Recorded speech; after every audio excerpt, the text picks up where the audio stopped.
I have a legendary voice actor coming up to the stage who comes all the way from us, from the Great White North, from the great country of Canada, the great city of Vancouver. Brian Drummond, who you might know as Ryu from Death Note. Vegeta, you guys, any Dragon Ball? Yeah, Dragon Ball Z fans here from Ocean Group. Eggman from Sonic Prime and Benny from Black Lagoon, amongst many, many, many other credits. He is again the pride of British Columbia. Ladies and gentlemen, please give it up for Brian Drummond, everybody! Woo! Loyal few on a Sunday morning. Oh, proud of you. These are hardcore, man. Cool. Yeah, we're up. Yeah, I know.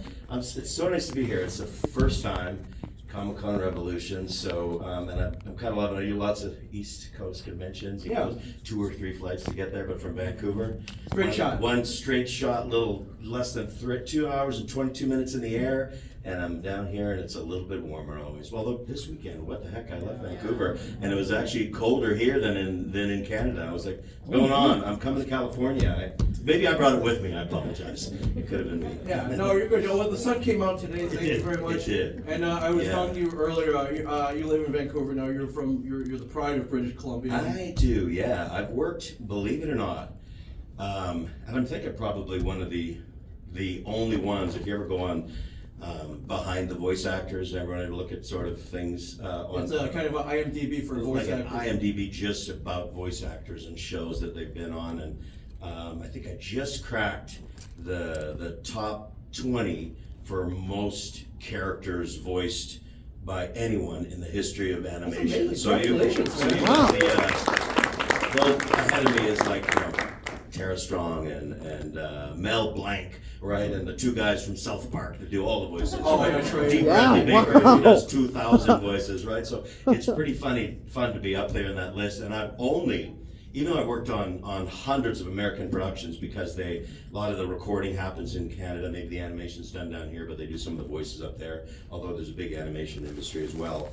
I've only ever recorded out of the city of Vancouver, like folks like Canadians like David Kay and Maurice LaMarche and Eric Bauza, Tara Strong, they're all Canadian. They all record in LA and sometimes in Toronto or Vancouver, but I've only recorded in Vancouver studios and managed to crack the top 20, so I'm pretty excited about that. Awesome, man. And, I mentioned I visited Vancouver for the first time about 2 weeks ago, and it is an inspiring city. You didn't want to come home, it's pretty beautiful. I didn't. It's got the city and everything else you need, but you look up and there's snow-capped mountains and there's the ocean, and I biked Stanley Park. Oh, nice. And I did something I probably shouldn't have done, but I climbed the Grouse Grind. The Grouse Oh, Grind wow. all uphill hike, 2,830 steps. I don't know what came over me. I don't know what came over you either. That'll kill somebody. I guess I felt like Goku. That'll kill a tourist. Yeah, that'll kill a tourist. You get to the top and you're like, you think you fully powered up when you reach the summit of that. Yeah. It's a mountain hike that's just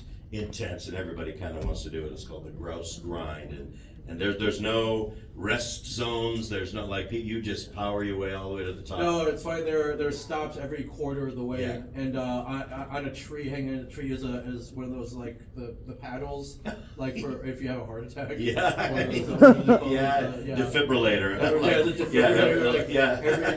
Every quarter step of the way. Luckily, I didn't need one of those. Yeah, no, you might have felt like you did, but.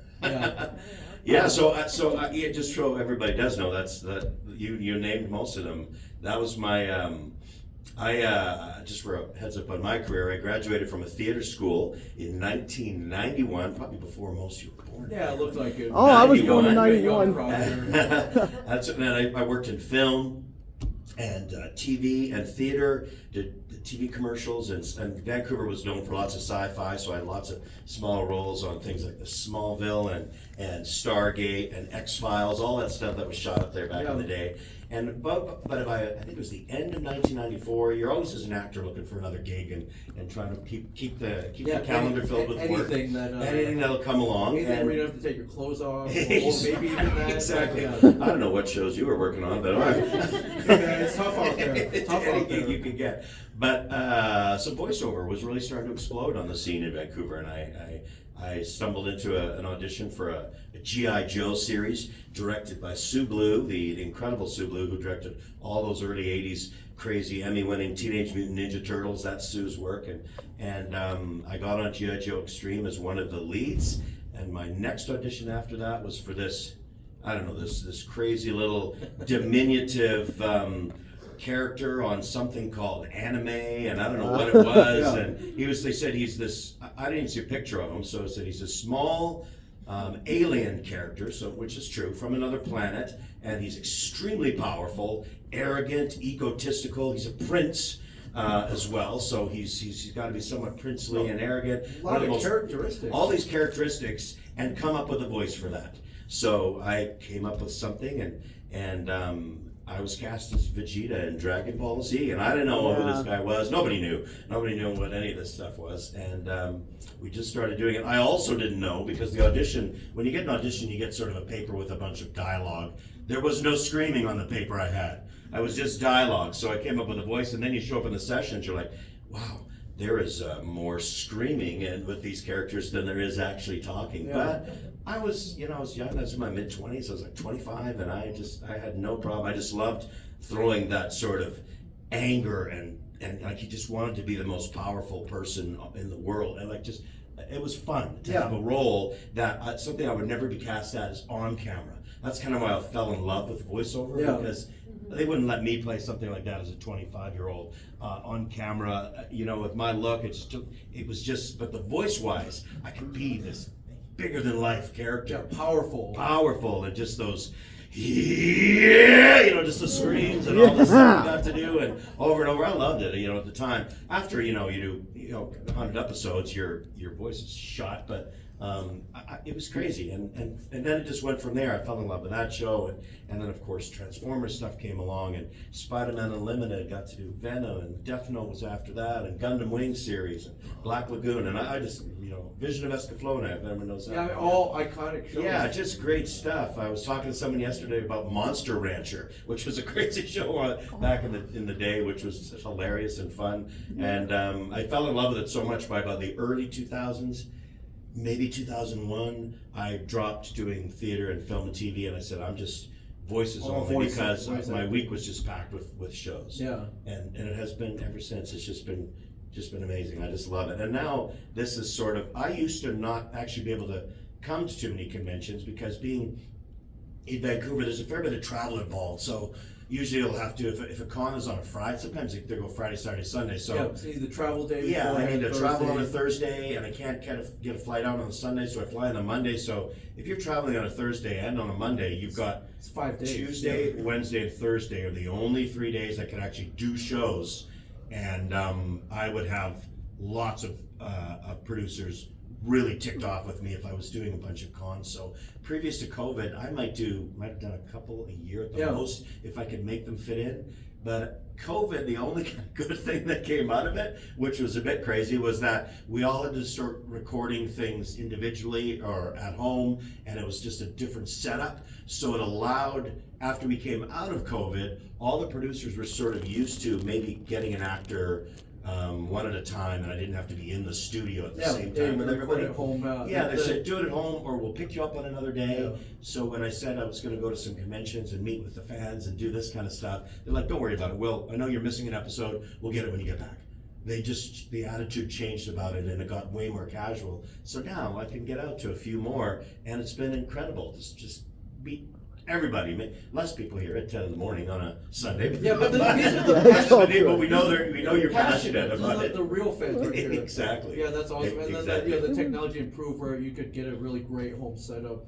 And even though I've used my home setup quite a bit, the studios even got real casual about, not casual, but if you missed a session, like they want to record something Friday, sorry, I'm out of town at convention. They're like, don't worry, we'll pick you up at the next session, and we'll get you a dialogue at the next one. Yeah. And even though it's in studio, don't worry about it, because they just sort of eased off you've got to be in the studio with everyone when we're recording. They backed off that a bit because of COVID. So that was the one tiny positive thing that came out of it, was it gave us a little small positive. Very small, but it gave us a little more freedom, and I've just loved it. I was telling some fans, I'm talking so much, but it's called a panel. You don't talk, there's no panel. But yesterday, we sometimes we'll go to huge, crazy cons. Like recently, we're at New York City Comic Con, and it's 4 days, of wall to wall, 200,000 people. human flesh just nonstop at you, just constantly autographs and craziness and just insanity Yeah. for 4 days solid, and it feels like you kind of don't get to chat with anybody. But sometimes we'll come to a con that's a little more relaxed, still busy, yesterday's busy, but enough that a fan can actually get to the table and you can have a bit of a conversation and talk about, man, I watched it when I was at this age and did that, and I came home from school, and I love those stories. Yeah. When someone talking about when I had to record it, my buddy recorded it on a VCR, and then he bring the VHS to me because my mom wouldn't let me watch it. And we did like all these great stories that you don't get a chance to hear when you're doing a New York City Comic Con Yeah, thanks. Great to meet you. thousands of Yeah. people. So it's like, oh, thanks, great, I'm happy, loved it, and they move on. But I love to intersperse these ones where you have a bit of a chance to interact with people that actually have found something rewarding with what you did. And that's so thanks so much to all you guys just for coming out to be on the floor and saying hi with us there and even here as well. Yeah, it's called balance, my friend. It is. It is, and I think it means something. I think if it was just, it's got to be. I find it a little tough, maybe even for the the big Star Trek names and Star Wars, where there is no balance. Like at a convention, They're slammed, yeah. they're slammed, and it gets to I don't think they have a chance to really chat to anybody. And even and you can tell when we get in the green room where we kind of relax and take a break. It's a moment where they're just, you don't even want to walk up and talk to them because they're just like, I need a moment of quiet because there's just been 1,000 people. So you don't even go say hi to William Shatner there. You're like, let's go eat. Because you can tell he's like, I don't want to talk to anybody for 20 minutes while I'm sitting here. So He's like that all the time, but that's another story. But, yeah. That could be. But that like could Mark be. Hamill's like, get back out there, Luke Skywalker. Keep signing. Yeah, no, some are just loving it. What's his name? Just Freddy Krueger. Robert Englund. Yeah, Robert. That guy's great. Like, he just loves the fast bits. He's out there, and then takes that rest backstage, and he gives everybody the time. He wants to make sure everyone feels like they had a moment to chat with you or hear the voice a little bit. That's the whole reason these exist. And if you can't find the time to give a fan that little bit of something, then why do them? Right? It doesn't make sense. Yeah, but I love it. In 2025, the voice actors are rock stars, the true rock stars right now. You've seen the lines for all of you guys.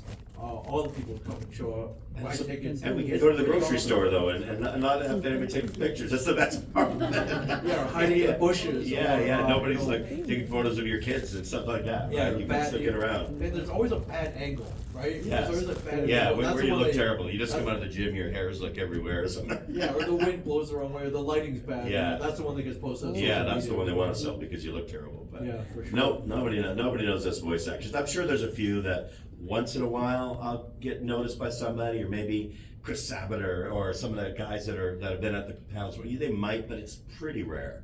We can kind of fly under the radar and just feel celebrated at events like this. And we celebrate you too, without a doubt. We talk about fans. We have stories that we'll tell constantly. I get home and my wife will be, how was it? And I'll tell her the cool stories, the cool kid I met, or something that happened. And we get I have a studio at home that I'm putting together right now. I just moved, so I have to rebuild my studio. But I always cover the walls with fan art and things that people custom made. And like I had these really cool apples that were made for Ryuk that were sort of crocheted that are so awesome that I always try to find ways to put it all in the space that I work, and I don't know, it gives me good vibes. Oh yeah, that's always there's positive energy. Yeah, Put so much work into anything they give you. Yeah, and they're absolutely. so excited to give it to you too, Yeah. which is really awesome. Can we go back to your stage acting? Yeah, sure. I think have you always known you wanted to act? Not at all. Well, it's a strange life. I grew up maybe about 4.5, 5 hours away from the city of Vancouver in a small town on a thoroughbred racehorse ranch. So we had like 25 racehorses. So we bred and raised and raced racehorses. Not the rich people that race racehorses when you see them with the fancy hats at Kentucky Derby, but way smaller scale where you hardly make any money in the industry. you've got 25 very large pets that eat all the time, and hopefully one of them makes some money at the track. Right, which right, is- wins a couple wins races. a couple races and sort of pays for the rest. Yeah. That was my life, and I knew I did not want to shovel, but I knew I had to shovel regularly and build fence posts and Right. help shoe horses, and it's a massive job. And if you have one dog, you realize how much work it is to look after it. 25 horses is a lot, and I was just like, I want to do something else, and I didn't know what it was, but it's always that's what I love about conventions, and when you meet different people, it's always about an interaction with someone. And I took drama in grade 10, just randomly. I'm like, you get to pick some electives, and I'll take drama. Or I put it. That should be easy. Yeah, that'll be easy. That'll be an easy mark. Like how much homework will that be? But the teacher was so encouraging and so fun, and it was a class that I enjoyed going to. The other people in the class, it was like the 1 hour of the day where I kind of enjoyed being at school was in that class. And I was like, I wonder if I could do more of this. And unfortunately, that was in grade 10. Grade 11 and 12, there were all these cutbacks. They cut the drama program from the high school, the whole thing. So there was no drama teacher, no drama to take. And I thought, that was the end of that. I'm only gonna see it once. Until a friend said, we're doing an amateur production of some play this summer. And we had a friend get sick, couldn't come. He was already cast in it. Do you want to do it? And he asked me because he knew I had done a little bit of drama. I was like, yeah, okay. I guess so. And I had a phenomenal time that summer. And then I did another play with this theater company and another one. It was in the year after I graduated from high school. Yeah. I didn't even I was just working a Joe job. I wasn't in college. And an acting teacher saw me in it and said, you should audition for this big theater school. It's probably one of the top ones in all of Canada, in Vancouver. You should audition for it. They audition like 500 to 1,000 people across the country, and they pick 16 every term. And I was like, I'm not gonna get in. They only take 16 out of 1,000 people, but good luck. And I got in. I auditioned. I don't know what they saw, because I thought my audition was terrible, but I think they saw, we can mold him. He doesn't think he knows it all already. And they picked me, and I got in this great program. And usually people get out of this program, they work as performers. And I graduated. I did touring children's theater shows and local theater company shows, auditioned for all that sci-fi stuff I was telling you about. And was quite, enjoying that, but still you always want a little bit more. You gotta pay the bills, and then animation fell into my lap, and animation paid like film and TV, but felt like theater. Because you could do characters and you weren't sort of trapped in just what you looked like. I looked like a cop all the time, so I had no beard, and I looked like a young cop, so I was playing. Like a cop or gym teacher. Yeah, I was like, you're like an FBI guy. And they don't usually get great dialogue. It's usually walk and talks with the leads, where you just randomly say stuff. They weren't cool characters. Right. So, but animation, man, every character I feel like I've done has just been amazing. Yeah. What was your first voice acting role? That would have been G.I. Joe Extreme. Oh, right. You're talking about Yeah, I G.I. played a Joe. character initially he was called Ballistic. He was a sharpshooter. Yeah. And then I guess they thought that was too violent for television for kids, so they changed his name to Eagle Eye. He was still shooting and doing the same stuff. Yeah. They took away Ballistic and called him Eagle Eye. I love a Canadian playing a real American hero. A real American. I know all these Canadians playing, Sergeant Savage and G.I. Joe. All of us, right? But sure. it was a fun series, and that set the tone for what I wanted to do. Because Sue Blue, as a director, she's this tiny, petite lady, but she is like a ball of energy that just explodes into the room. And such a great director. And I was like, wow, this is amazing. Yeah, and I just wanted to work with more people like that. That's amazing. Yeah. We got Mike here for anybody who wants to ask questions. I don't want to take all of them. So Yeah, any questions? Fire away. Yeah, just line up. But this is Jonathan. Fire away, my friend. Yeah. Oh, hi there, David. All right. Was that your name? Hold on. No. Oh, sorry. Not David. Oh, what was your name again? Sorry. No, you. You're gonna fire the question to me? Oh, no, I'm Brian. Brian. I'm I'm Brian. asking You the can main still know your name. I'm Brian. Go. Yeah, go for it. hi there. He knows my name. Oh, okay, Brian. cool. Hi there. So, hi. Hold on a minute. You're good. My I name is can hear you. Jonathan Patterson, and Jonathan. yes, I've been asking a lot of good questions to a lot of the people that I've gone to. Most of the questions, of the panels Yep. Yeah. yesterday and such. What do you got, Jonathan? So apparently, since you did Dragon Ball Z, and because you were the original voice of Vegeta and had that kind of raspy voice, and then when Funimation took over, basically that's where Christopher Sabat took over, and he tried to imitate you and such. And my question that I wanted to go ask was because you also worked with, because Ian James Corlett is here. Yes. What was it like working with him, Scott McNeil, as well as, to an extent, like when Peter Kalamas took over Goku's voice? It was a weird process how that all came to be, and some may not know. I'll give you the short Reader's Digest version of this story. So, the producer of Dragon Ball Z in mid 1994, end of 94, early 95, brought the show he was from Dallas. His name was Barry, and he had an accent like from Texas, and he brought the show to Vancouver because nobody in North America was doing anime. Nobody knew how to do it, how to dub it, how to write for it, who's going to watch this crazy stuff. Like Dragon Ball Z is like super violent. They're like beating up kids. There's blood all over them. Their little bare asses are in this every show. Like there's a lot of stuff going on. They're like, we can't put any of this on television. Too hot for America. Yeah,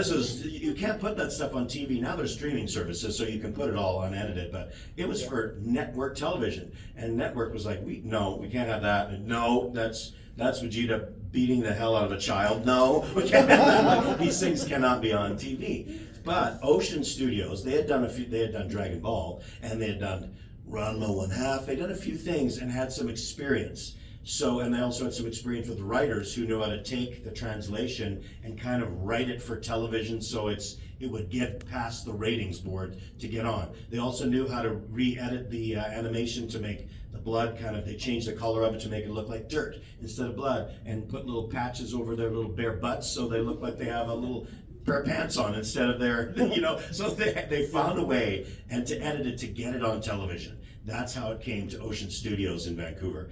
And I was cast as the original Vegeta. Ian, who's here, was cast as the original Goku. And we blasted through 60, 70 episodes or so. It exploded on TV in America and in Canada. It was a massive success. But Barry was from Dallas, and I think he was flying back and forth to Vancouver all the time to work on the show with us and record with us, and that's a lot. I think at that time, so this is maybe late 90s, by the time it was really just exploding on TV and doing really well, he thought, I could probably do this in Dallas for cheaper and not have to keep flying to Vancouver. So he literally put an ad in the paper, in Dallas paper, that said, can you voice match these incredible actors from Dragon Ball Z?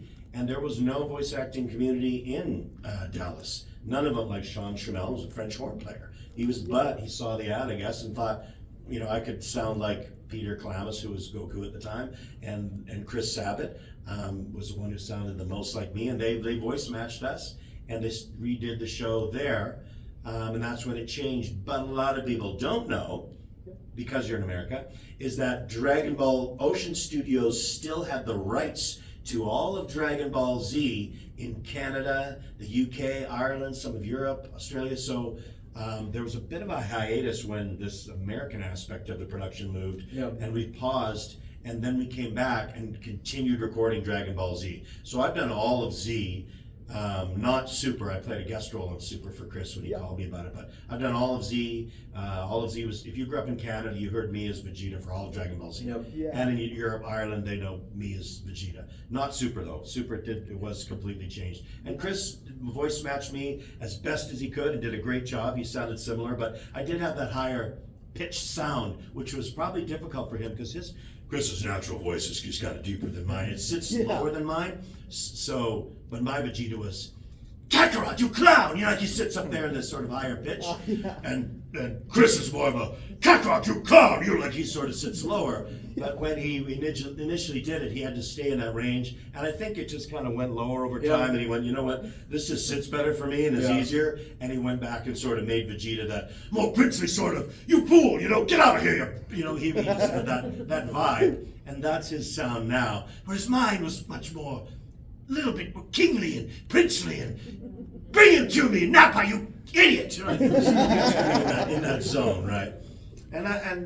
So it's kind of fun to have the differences, but also kind of fun to see the the changes. I always say, you know, I'm the Prince Vegeta.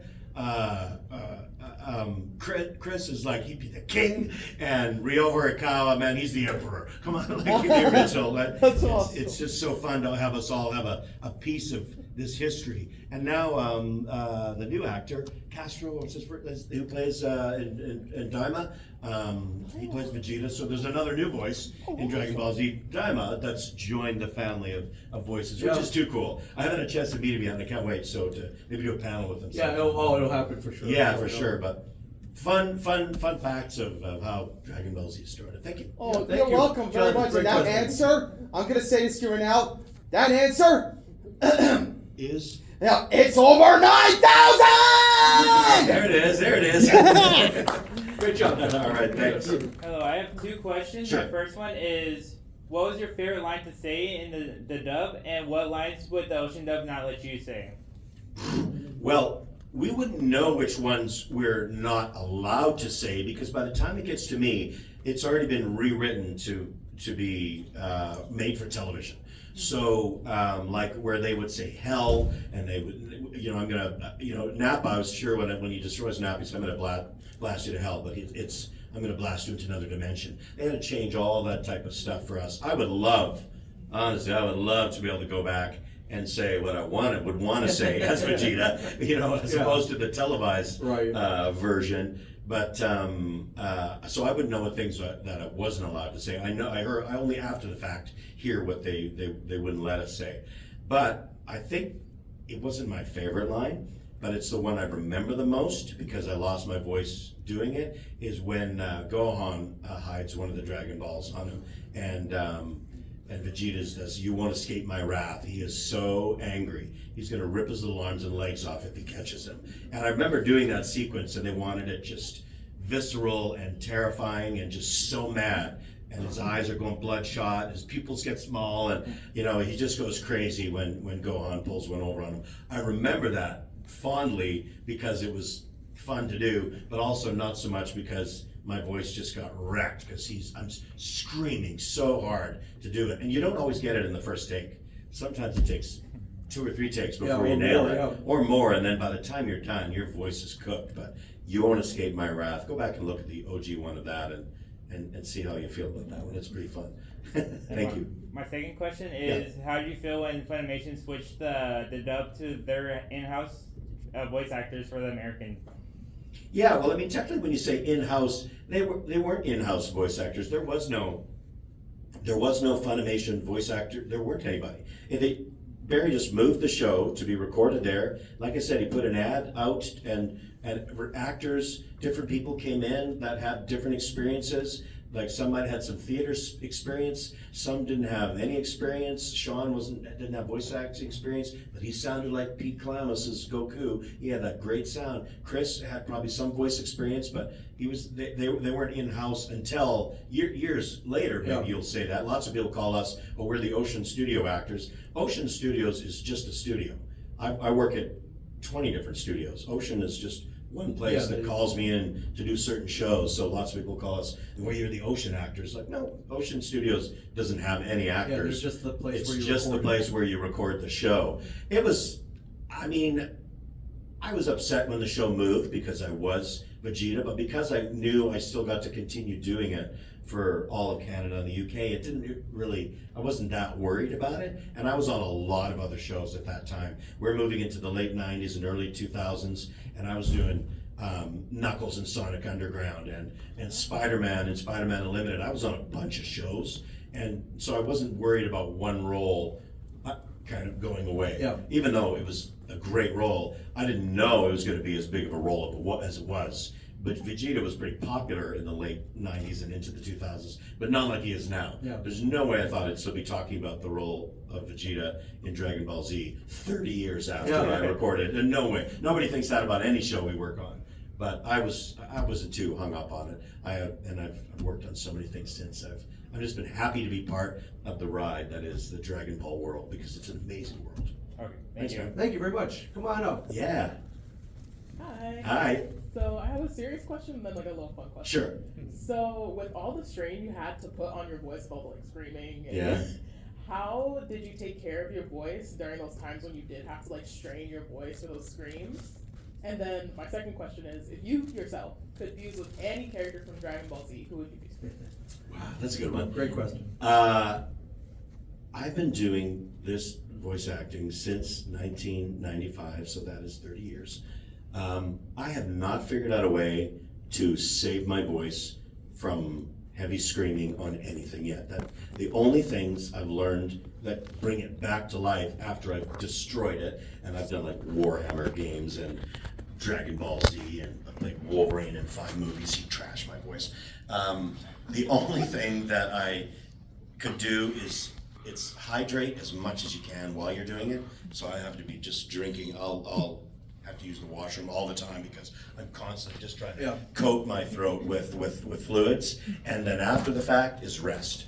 You just have to stop for a couple of days and shut up and don't talk. Right? Even at a convention, if I have a really busy one where I'm talking nonstop, like after New York City Comic Con, I have almost no voice just from talking for 10 hours a day for 4 days straight. But it comes back if it just rests. It's kind of like if you had a crazy heavy workout in the gym and you just destroy yourself and it hurts like you can hardly move. But if you rest for a few days, your body recycles and comes back and repairs. That's all I've found to help me. So I used to make sure when I had to record Dragon Ball Z, I always said, I told my agent, you have to book me on Friday only for Dragon Ball. I will not do it on earlier in the week because I had other shows to do. So if I recorded Dragon Ball on a Tuesday, my voice is shot and I'm like, I can't do that radio commercial on Wednesday. I can't do this other show on Thursday because my voice is wrecked. If I do it on a Friday and wreck my voice, I've got 2 full days for it to get better until I'm maybe back in the studio on Monday. So that's what they did for me to help out. And it helped a lot. It was sort of probably saved me from, I would have lost other gigs. Probably. Oh yeah, for sure. If I showed up and they're like, you sound terrible, you cannot do the show today, right? And the other one was, who would I fuse with? Yeah. Wow. Because I love the character design and the transformations and his look, I love the look of Cell.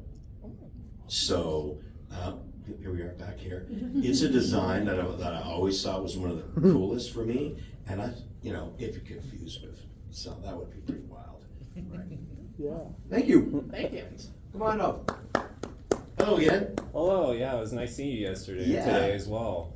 I was wondering, I'm a big fan of Inuyasha. How was it playing Renkotsu in that series? That was fun. I wish I got to do more in Inuyasha. I'm a good friend of Richard Ian Cox, who plays Inuyasha.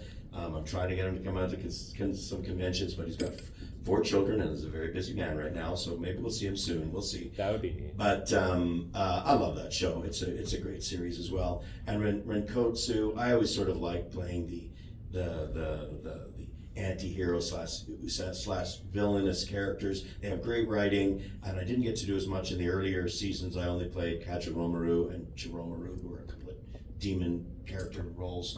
But I loved it. It's great. It's a fun role. Anime is different because we work by ourselves. It's always a little more challenging to remember what was fun about doing that role because you're by yourself, and some of the most fun I have in memories in working as a performer is with other people, and being in the studio with other people. So when I work on X-Men or Spider-Man or Sonic series, we were in studio together. So you have more memories of fun, crazy stuff that happens, and they kind of blend together when you're in the studio a lot by yourself on an anime about what things were fun. Usually I'll remember torturous things like You Won't Escape My Wrath, or really funny sequences like I'll remember Ryuk's being silly with wanting an apple or turning himself into a pretzel and his hilarious laughing through things, fun stuff like that. There's sequences that I remember, but Renkotsu, I just remember it was nice because he kind of sat in a vocal range that was just kind of my own, so it wasn't uber taxing on me. And Zex Marquise was like that too, nice and low and cool and calm, and he didn't trash my voice when I worked on it, so I always looked forward to, oh good, a character that doesn't yell. Right. Thank you. Oh, I have one more. Go for it. How was it playing the roles in Mega Man NT Warrior, if you remember those? Fun. I always liked when they came up with so many different characters for us to audition for, and they let us kind of read for all of them. So I got to play Snake Man and Whale Man and Heat Man and Skull Man. Skull Man. Yeah. I always tended to play the the creepier, raspier bad guys. But that's another one. We dubbed that show, so fun to. I think I had more fun watching it than I did actually doing it because it was a fun series to watch. Yeah. Right. It was really interesting, but really fun. Thank you. Yeah. Thank you. Thank you. All right, come on up. Hello. Thank you, I appreciate you. I guess along the same vein, I hope I read correctly that I saw you were involved in some of the Hearthstone card game. In which? Hearthstone, the card Hearthstone? games. I was involved in it. Well, that you might have done some voices for some of the cards. So I hope that was correct, and if not, I'm sorry. I don't remember. It is. Okay. Yeah, I don't remember if I have. What are some of the characters of that? No, I mean, is so there? They're generally, I don't know about the voice acting side of it, but each card only would have had a few lines where they just said, attack, some type of attack or charge sound. But You know what? Sometimes I get a lot of gigs that I might forget. I hope you got paid for that. Yeah. I know. Sometimes, when you're really busy, you just wander in the studio, and I'm like, what am I doing today? Yeah. Okay. It's like, what? Who's okay? Yeah. We'll double check the I pay thought stubs it for was that. So. from the IMDb, but it didn't go into detail about any. I'm gonna look it characters, up. so, Yeah, I'm gonna look it Yeah. up. They do get the odd thing wrong. There's a couple of movies yeah. on there that I was in. I'm like, I was not. Yeah, I have a credit for mine. Apparently, I was in a movie called Airstrike with Bruce Willis. Like that never happened. I don't remember. Yeah, I played a character in Hamtaro. I don't know if you remembers Hamtaro, and but always on there it says like Jingle is on. I mean, I did not play Jingle in Hamtaro. It's on my IMDb, and I'm like, nope, that's one that's not incorrect. Yeah. Incorrect. Yeah. I find that the place that usually gets most things right is behind the voice actors. Yeah, definitely check that out. Yeah, check them out. They They're usually very accurate. They seem to vet things a little more than some of the stuff that disappears on IMDb. Yeah. But for a new show, anyone wants to watch it, if it does appear down here at all, I'm starring in a new series with Will Arnett and Kobe Smulders called Super Team Canada. Yeah. It is very fun. Joel and Robert Cohen, Simpsons writers for 25 years, Emmy award-winning writers, wrote this series, and we have our first 20 episodes that just released on Friday in Canada, and I'm not sure what the release date for the U.S. is, but it's pretty funny, and Will Arnett is a blast. We do one real quick. Yeah, fire away. Yeah, just since we have mostly been hearing about anime stuff, and I mostly know your anime roles. Do you have any prelay favorites that I should check out? We should check out. Prelay favorites, yes. Probably for my earliest that would have come out as my favorite would have been Spider-Man Unlimited back in the day when I got to play Venom. That was a blast. And more recently, some of my most favorite stuff is I work on a Ninjago series and play a bad boy named Roz on Dragon's Rising. And then, of course, when I got cast as Eggman in Sonic Prime and got to play 2 of the alternate universe Eggmen as well, that was a blast because I played Knuckles. If you want to watch that too, it's crazy with Steve Urkel or Jaleel White doing Sonic Underground. We did that way back in the late 90s, early 2000s as well, and that was the first time Knuckles ever spoke in anything. I think there's like 30 some episodes and Knuckles is only in like 6 of them, but it was a fun time to do it when he had like a high-pitched voice. He was like, "Oh man, give me the Chaos Crystal," right? It was totally different. And now it's like, deep, resonating, tough, badass voices from Knuckles. Not me. Idris Elba. Idris Elba to what I was doing. Yeah, it's very different iterations of Knuckles. But yeah, those are a few to look out for. And of course, that Super Team Canada one's pretty fun when it shows up. Yeah. Thank you. I'll be on the lookout for that. Yeah.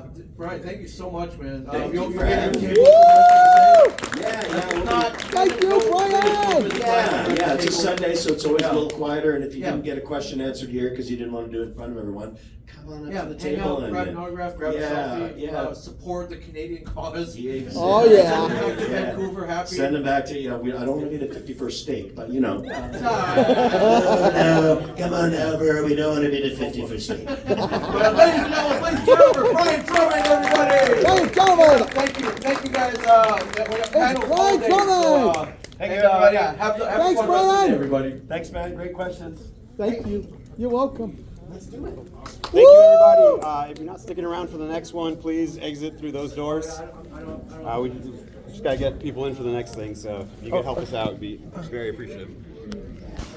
And here is the crew and Next one's such. WWE, right? WWE, yes. Yeah. If nobody's sitting up here. So we'll, These are jetpack jewels. right now, we can't have people in that don't have a VIP. Thank you. So, but if they're not all claimed by the time it starts, we'll let people take it. Okay.